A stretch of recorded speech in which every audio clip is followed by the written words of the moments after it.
To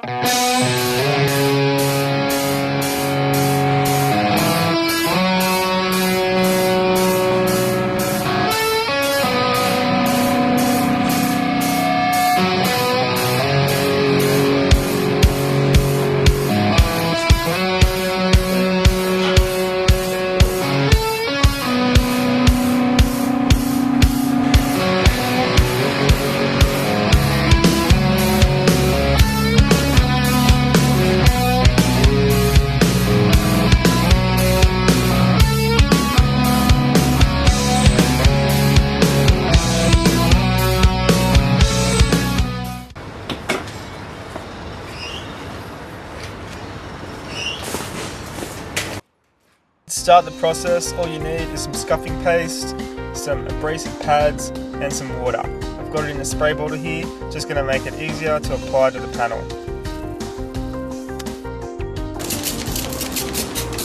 What this does is it cleans the panel and it also scuffs it up. This allows the paint or the primer to stick to the plastic. Once I've scuffed up the whole panel, I'm going to wash it down with some water.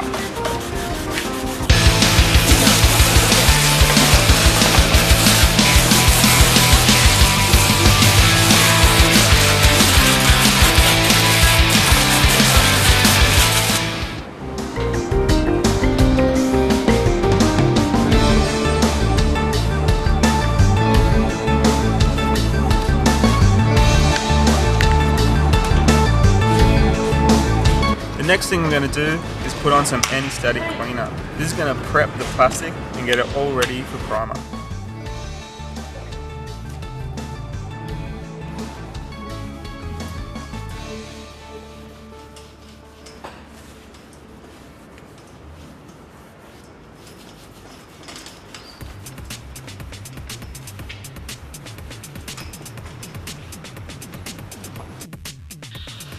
Now I'm going to use a tack rag. This will get all the fluff and dust particles that might have been left from the rags that you used or just from dust in the air. This will make the panel as clean as it can possibly be.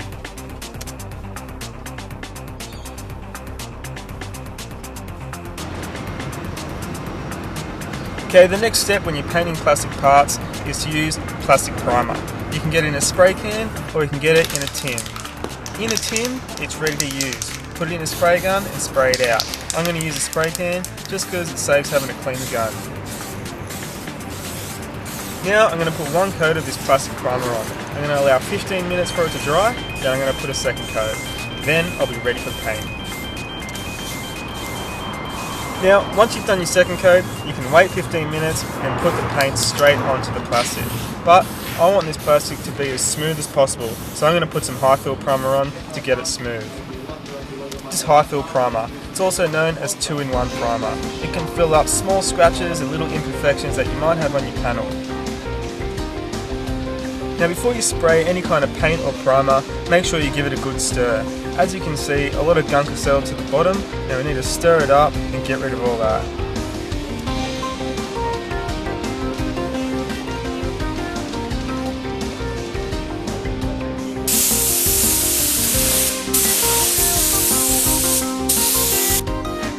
Now when you're doing any kind of painting, you need to wear a mask.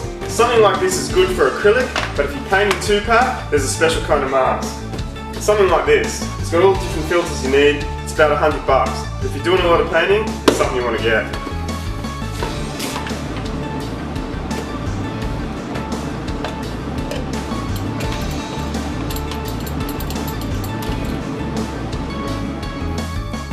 An easy way to set up your gun is to test it first.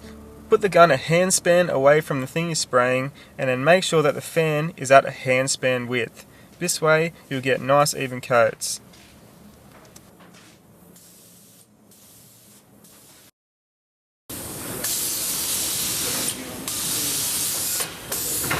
Now I'm going to put on 3 coats of primer, waiting 15 minutes between coats. If you overlap each pass with the spray gun, you'll make sure that you get a nice even coat over the product you're spraying.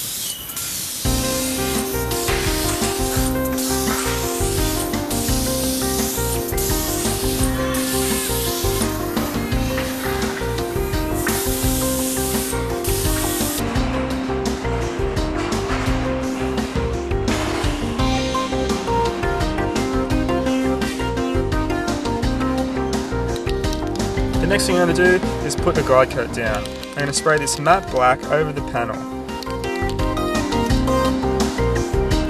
This guide coat is going to help me when I'm sanding.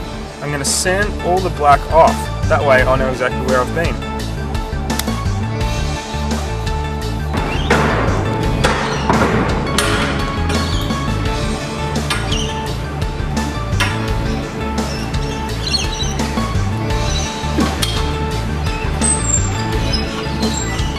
Right, I'm going to sand the primer now. I'm going to sand all this guide coat off. I'm going to start with 400, finish with 600, and use a block. Now when you're sanding primer, we use a block on the flat surfaces. Otherwise, you'll get ripples in the sanding and it won't be smooth. There's all different types of blocks as you can see. Just choose the right one for the job. One thing to remember when sanding is not to sand in the same direction the whole time. Vary the direction you sand in, that way you won't get scratch marks in the final coat. For those hard to reach places, you can also use a sanding sponge. I recommend using the fine grade and you can get into all those hard to reach spaces. Now I'm going to sand it with 600 grit sandpaper. I'm using it with water. This will stop it from clogging up and it will also eliminate dust.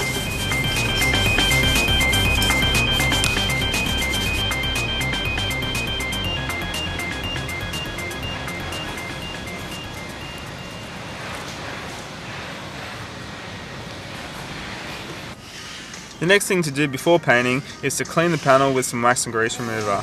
I recommend applying it with a wet rag and then wiping it off with a dry rag.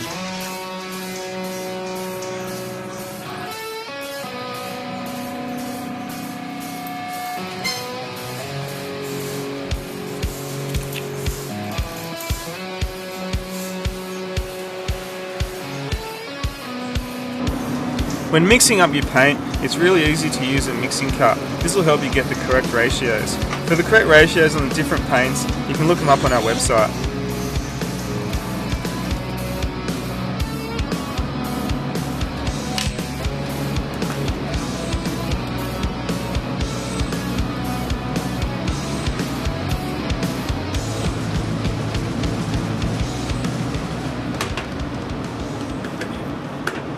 Now I'm ready to spray the base coat. I've got my 1.2 nozzle gun here. I've got a water trap.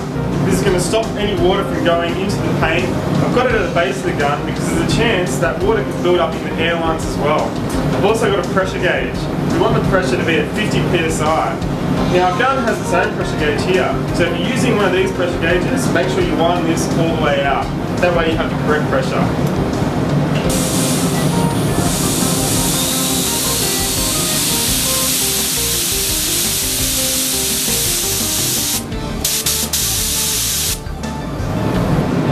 Once again, it's important to set up your spray gun before you actually spray the job. Remember, it's a hand span away and a hand span width.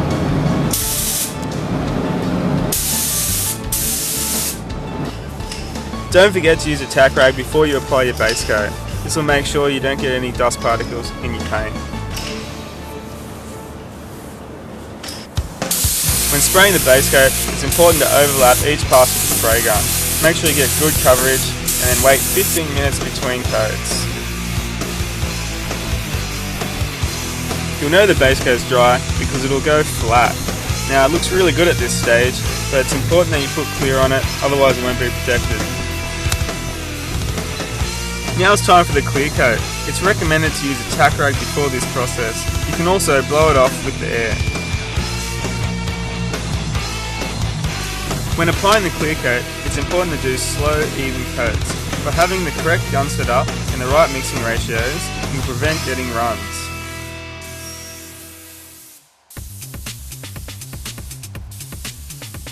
It's also important to keep the gun moving and follow the curves of the panel.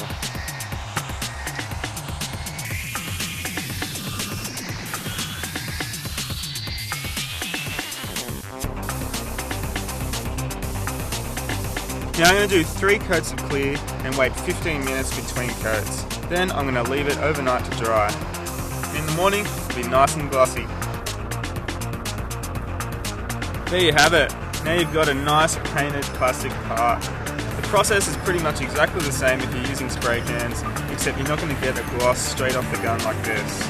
you'll have to cut it and buff it. Stay tuned for our next video where we're going to use this gloss black and spray chrome paint over the top to get a mirror chrome finish.